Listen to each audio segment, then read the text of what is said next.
Himalayan 450 owners ABS failure வர்றதுக்காண்டி நீங்கள் யாரும் வந்து பேனிக் ஆக தேவையில்ல. இது ஒன்றும் இல்லை, ஒரு சின்ன எரர் தான்.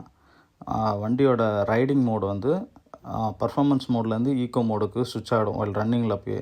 அதனால் உங்களோட வண்டியோட ஸ்பீடு வந்து கட் ஆகிடும். உங்களுக்கு ஆப்ஷன் பார்த்திங்கன்னா வெறும் ஈக்கோ மோடில் மட்டும்தான் நிற்கும், மேலே பர்ஃபார்மன்ஸ் மோடு போகாது. இது போக வைக்கிறதுக்கு ஒரு ஈஸியான சிம்பிளான ட்ரிக் சொல்கிறேன், நோட் பண்ணிக்கோங்க. ஒன்றும் இல்லை, இந்த இன்ஜின் சிம்பிள் இருக்கு இல்லையா, இந்த இன்ஜின் சிம்பிளை வந்து இப்போ ஆஃப் ஆனால் போதும் நம்மளுக்கு. அதுக்கு வண்டியை நம்ம ஆஃப் பண்ணி ஆன் பண்ண போகிறோம். நல்லா பார்த்துக்கோங்க. வண்டியை ஆஃப் பண்ணுறேன், திரும்பி வண்டி ஆன் பண்ணுறேன், கில் சுவிட்சை ஆன் பண்ணுறேன். அது சிம்பிள் காட்டிக்கிட்டே இருக்குது. இப்போ அகைன் என்ன பண்ணுறேன், வண்டியை நியூட்ரல் பண்ணிவிட்டு இன்ஜின் ஸ்டார்ட் பண்ணுறேன்.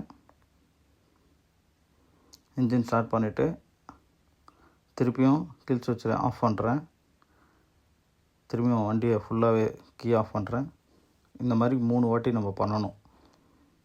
ஆஃப் பண்ணி ஆன் பண்ணி ஆஃப் பண்ணி ஆன் பண்ணி பண்ணணும். ஆனால் ப்ராப்பராக ஃபஸ்ட்டு கீ ஆன் பண்ணிவிட்டு கில் சுவிட்ச் ஆஃப் பண்ணி அதுக்கப்புறம் தான் ஆன் பண்ணணும்.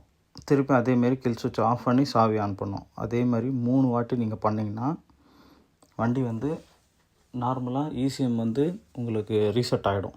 இசிஎம் ரீசெட் ஆச்சுன்னா போதும். இசிஎம் எரர் தான் அது வந்து பெரிய இந்த எரர்லாம் கிடையாது. இசிஎம் எரர் தான். நீங்கள் ரைட்டில் இருக்கும் போது நீங்கள் பேனிக் ஆகிட வேண்டாம். ஐயோ என்ன வண்டி இப்படி ஆகிடுச்சுன்னு நீங்கள் ஃபீல் பண்ணாங்கன்னா நார்மலாக நீங்கள் இந்த மாதிரி வண்டியை 3 வாட்டி ஆஃப் பண்ணி ஆன் பண்ணிங்கன்னா இசிஎம் ரீசெட் ஆகிடும். அதுக்கப்புறம் ஒரு 10 நிமிஷத்துக்கு மட்டும் வண்டி எக்கனாமிக் மோடில் போகும். திருப்பி வண்டி ஆஃப் பண்ணி ஆன் பண்ணிங்கன்னா நார்மலாக பர்ஃபார்மன்ஸ் மோடுக்கு வந்துடும். அதுக்கப்புறம் நீங்கள் ஷோரூமுக்கு எடுத்துகிட்டு போய்ட்டு நீங்கள் செக் பண்ணிக்கலாம். அது வந்து அந்த க்ரிப் இஷ்யூ தான், வண்டியோட த்ராட்டில் க்ரிப் இஷ்யூ தான் அது அந்த க்ரிப்பு வந்து கரெக்டாக அந்த சென்சாரோட இதுவால் தான் அது கட் ஆகுது. அது ஒன்றும் இல்லை.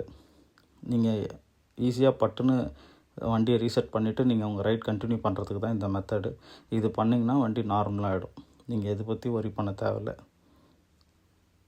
உங்களுக்கு இந்த வீடியோ பிடிச்சிருந்துச்சுன்னா ப்ளீஸ் சப்ஸ்கிரைப் பண்ணுங்கள். எல்லோரும் பார்க்குறீங்க, நான் சப்ஸ்கிரைப் பண்ண மாட்டேங்க. Please subscribe this video. Thank you.